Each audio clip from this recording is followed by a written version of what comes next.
দর্শক ইসির নবম কমিশন সভা শেষে ব্রিফিং চলছে, আমরা সরাসরি চলে যাচ্ছি সেখানে। কমিশন প্রসেসে একটু সময় লাগবে বিধায় এটা আমরা আগে থেকে শুরু করব।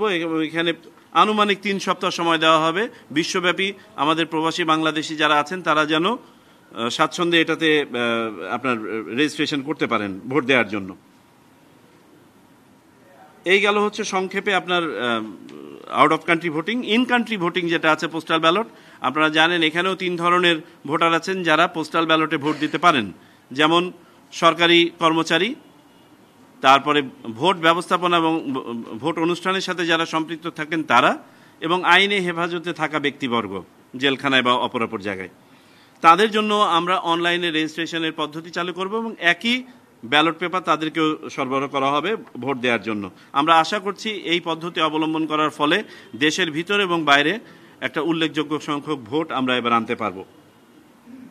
এই পুরো অপারেশনটাকে আপনার নিয়ন্ত্রণ করার জন্য এবং এগিয়ে নেওয়ার জন্য একটা অ্যাডহক ব্যবস্থাপনা এখানে করা হবে, যেটার নেতৃত্বে থাকবেন আমাদের অতিরিক্ত সচিব এবং সরকারের সংশ্লিষ্ট সকল মন্ত্রণালয়, দপ্তর, অধিদপ্তরের প্রতিনিধি এখানে থাকবেন।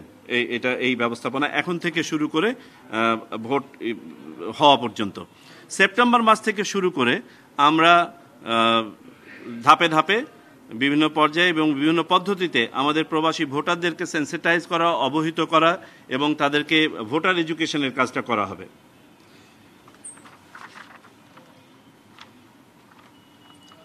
যেমনটা বললাম যে ইন কান্ট্রিও ভোট দেওয়া হবে। আমরা একটা চ্যালেঞ্জ দেখতে পাচ্ছি, যে চ্যালেঞ্জটা নিয়ে আজকে আলোচনা করেছি, সেটা হচ্ছে যদি কোনো কারণে কোনো আসনে যারা প্রাথমিকভাবে প্রার্থিতা যাদের বাতিল হয়ে যায়, শেষ মুহূর্তে যদি তারা আদালতে গিয়ে প্রার্থিতা ফেরত পান, তাহলে সেই সব আসনের ভোটের কি হবে প্রবাসীদের ক্ষেত্রে বিশেষ করে। তো আমাদের কাছে আপাত দৃষ্টিতে মনে হচ্ছে যদি এই ধরনের অবস্থা তৈরি হয়, তাহলে সেই সব আসনের পোস্টাল ব্যালট হিসাবে নেওয়া যাবে না। এটা একটা বড় ধরনের সমস্যা আমাদের সামনে থাকবে। তবে আমরা এটাও খতিয়ে দেখছি যে আইনগতভাবে কোনোভাবে একটা করা যায় কিনা, যে একটা ন্যূনতম সময়ের আগে যেন এই আইনি প্রক্রিয়াগুলো সম্পন্ন করা যায়, যে প্রার্থিতা ফেরত পাওয়ার বা ইত্যাদি ইত্যাদি। নির্বাচন কমিশনের এন্ডে যে সময়টা আছে সেই সময়টা কোনো সমস্যা না, বাট এরপরেও তো কেউ কেউ আদালতে শরণাপন্ন হন এবং 2-1 জন ফেরত পানও। যদি সেই প্রক্রিয়াটা আমাদেরকে সম্পন্ন করতে হয়, তাহলে এই জায়গাটাতে একটা ভয়েড আমাদের থেকে যাচ্ছে। তবে আমরা যে বর্তমানে যে ব্যবস্থাটা আমরা রেকমেন্ড করছি, তাতে করে আমরা আশা করি বৈশ্বিক যে ওয়েস্টেজ রেট আছে 24% থেকে শুরু করে প্রায় 50% পর্যন্ত, আমাদের ওয়েস্টেজ রেট ইনশাল্লাহ অত হবে না। এটা গেল একটা। আর আপনারা খরচের ব্যাপারে হয়তো জানতে চাইবেন। হ্যাঁ, এটা একটা ডেফিনেটলি একটা আপনার ব্যয় সাপেক্ষ একটা প্রসেস। একটা শুধুমাত্র পোস্টালে আপনার আনা নেওয়া করতে লাগবে আনুমানিক 500 টাকা। আগে যেটা 700 টাকা আমাদেরকে পোস্ট অফিস বলেছিল, এটা আমরা আরও কিছু করার পরে দেখেছি এটা 500 টাকায় করা সম্ভব অন অ্যান অ্যাভারেজ। আর এর বাইরে প্রিন্টিং ইত্যাদি ইত্যাদির জন্য আর একটা খরচ আছে। সো এই একটা এক্সপেন্ডিচার হবে।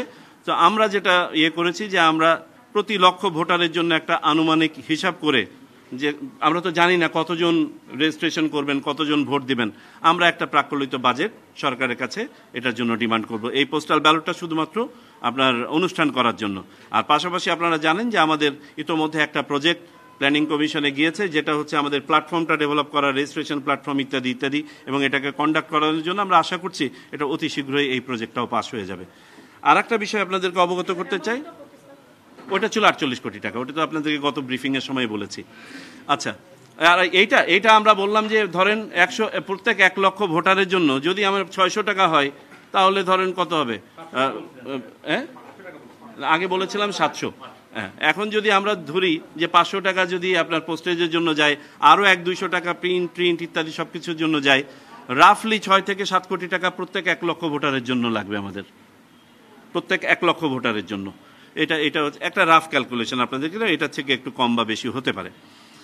আরেকটা তথ্য আপনাদেরকে জানাতে চাই যে আপনারা জানেন ইতোমধ্যে মাননীয় প্রধান উপদেষ্টা আমাদের নির্বাচনের ব্যাপারে সুনির্দিষ্ট একটা সময় ঘোষণা করেছেন।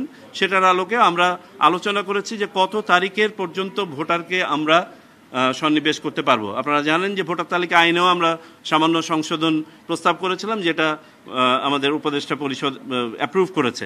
ফলশ্রুতিতে এখন আমরা বছরের মাঝখান থেকেও আপনার ভোটারদেরকে নিতে পারবো। সো নবীন ভোটারদের জন্য এটা একটা সুখবর। আমরা আজকে যেটা প্রাথমিকভাবে সিদ্ধান্ত নিয়েছি, আশা করি আমরা 31শে অক্টোবর পর্যন্ত যারা ভোটার হবেন, 18 বছর বয়প্রাপ্ত হবেন, তাদেরকে আমরা ভোটার তালিকা, এই বছরের 2025-এর 31শে অক্টোবর পর্যন্ত যারা ভোটার হবেন তাদেরকে আমরা ভোটার তালিকায় সন্নিবেশ করতে পারবো বলে আশা রাখি। এই হচ্ছে ব্রিফিং আজকে। কোনটা